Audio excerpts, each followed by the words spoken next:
Alright, in this presentation I'm just going to walk you through some of the basic features of WordPress that you can use when you create your portfolio site.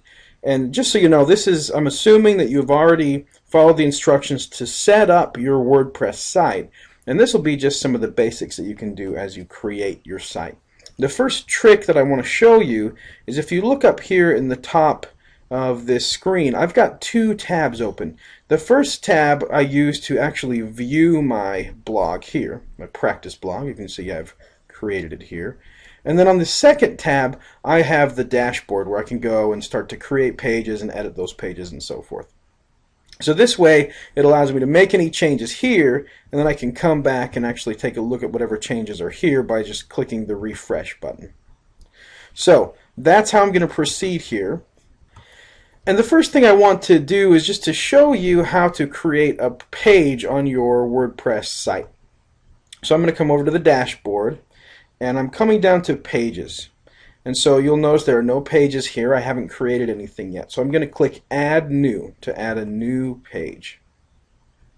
So I'm not really going to create very much on the page just because this is the example, but I'll just say we'll call this the artifacts page, or you know what, I'm going to call it a projects page, because on your site you're going to be showing off some artifacts of the projects you've done in the IDPT program. So I'm going to say here are some artifacts from my studies. You know, you'll definitely write more clearly and give more explanation here. And I'm just going to go ahead and click publish.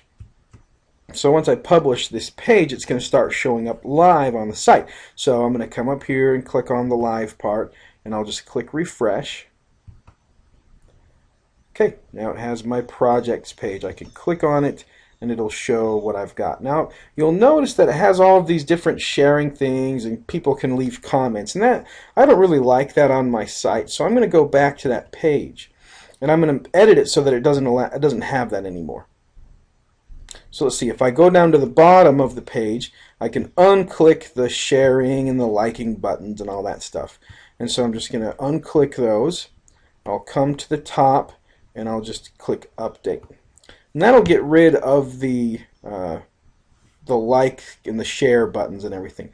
But I've noticed that to get rid of the comments section, I have to go back to the pages, all pages here, and then I mouse over the page and do quick edit. And then you can unclick comments here. So it says allow comments. I'm going to unclick that and click update. So now I'll go back to my page again and just click refresh. And you can see that it gets rid of that. Let's see here. Well, for some reason it's got those share buttons on there. I'm not sure why those didn't get cleaned off. Let's take a look again here. Share buttons. Hold on, I'm going to figure this out. I'm going to pause.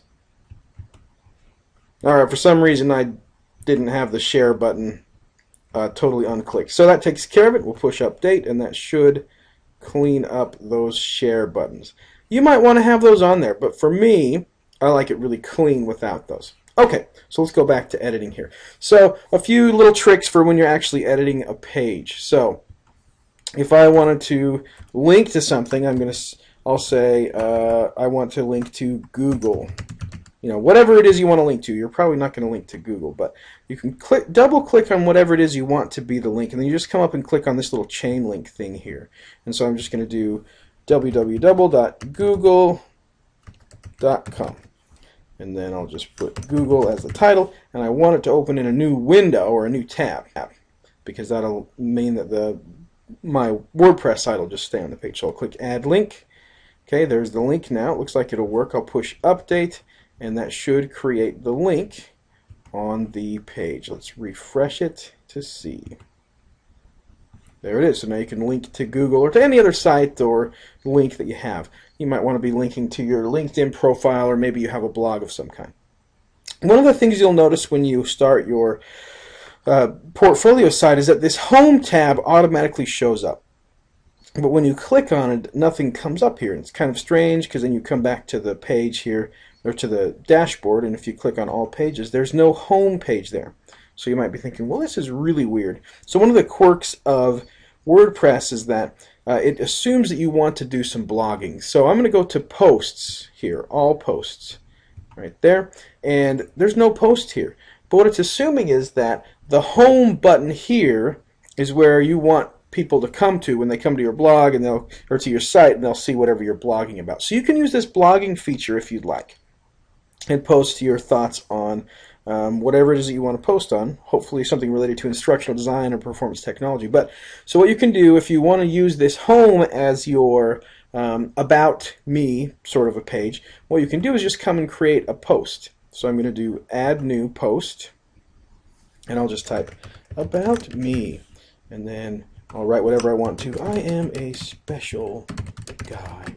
And then I might put some links to my LinkedIn account or my Twitter profile or whatever it is, right? We know how to do that already. We know how to click the link and then the link button here. But so what I'll do is I'll just go ahead and publish that as a post, right? So let's see. So it's telling me, oh, you published a post, and so now it's going to give me some options to share. But what I'm going to do is I'm just going to go back here, click refresh, and you'll see that it showed up here, right? So it's a way that you can start to do your own about me stuff. I'm going to edit that though. I want to edit that post. I'm going to get rid of this here. Let's see. Oh, I got to go back to my dashboard because I don't want those likes and share buttons on there, so I'm going to make the same changes that we talked about earlier. So you'll notice that we have this projects page here. Now, a lot of times what you want to do is have several projects on your site. So what you can do is you can create subpages under the projects page. So that's what I'll do now. So I'll go back to the page, the dashboard here. We'll click on pages. And I want to add a new page, so I can click here to do that. And I'll just call this project number 1. And then I would, of course, have an introduction, probably link to the project, and then a reflection on the project, right? So, but what I'm going to do is I'm going to go ahead and have a parent for this. So if I were to put the projects page as the parent for this page, then it'll show up as sort of a sub page on a sub menu for the projects page. So I'll click publish here. Then I'll just go back to the projects page and hit refresh. And here we go. Now if I mouse over the projects page, it gives me the option to look at project number 1. Now when you're creating links to some of the projects you've created, what you can do is you can come to this links menu here, or excuse me, sorry, media. So you go to the media library, and there's nothing there, right? So, oh, I've got to practice here. I practiced putting an image of a cookie in there. So I'll do another practice so you can see how this works. So I'm going to add some new media to the library. So what you do is you just come and select a file, and once you select your file, you'll be able to link to that file. So I'm just going to link to an article that I wrote a while back. So I'll click the article, click open, and it'll show the article down here. What you can then do is you can click edit on that actual article. So I'm going to do that edit. And it shows a link to that article. So I'm just going to click on this link, copy it, and now when I go back to my page over here, and I click on my project, I'm going to go edit, and then here is a link to the project, and I'll just paste in the link that I just found, and I'll type it in, article, and we'll just go, I want it to open in a new tab. Well, it doesn't really matter because it's a different, it'll bring up the document, but we'll click new tab, add link, and we'll update that. And now when we go to the actual project, or excuse me, the actual page, and click refresh, there's the link. I can click on it and open up the article that I had linked there. Okay, so the last thing that I wanted to show you was, you'll notice that sometimes when you start with a new theme, it'll have this uncategorized tab here. And so it's trying to summarize a whole bunch of posts that you might have done in your blog part in the uncategorized section. Well, so what I'm going to do is I'm going to show you how to get rid of that tab if you don't want it in your blog. So if you go back to the dashboard, go down to the appearance section, and then just go down to theme options.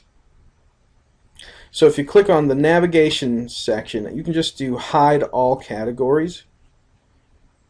And what I'll do is I will save that. and then we'll go back to look at it. I'll click refresh, and it got rid of that tab. Gives it a little cleaner look, I think, if you want that for your site. So this is my basic presentation of just the basics of WordPress. There are a lot of other things that you can do, but I'll leave that up to you to be able to play with those and find out how you want to continue with your WordPress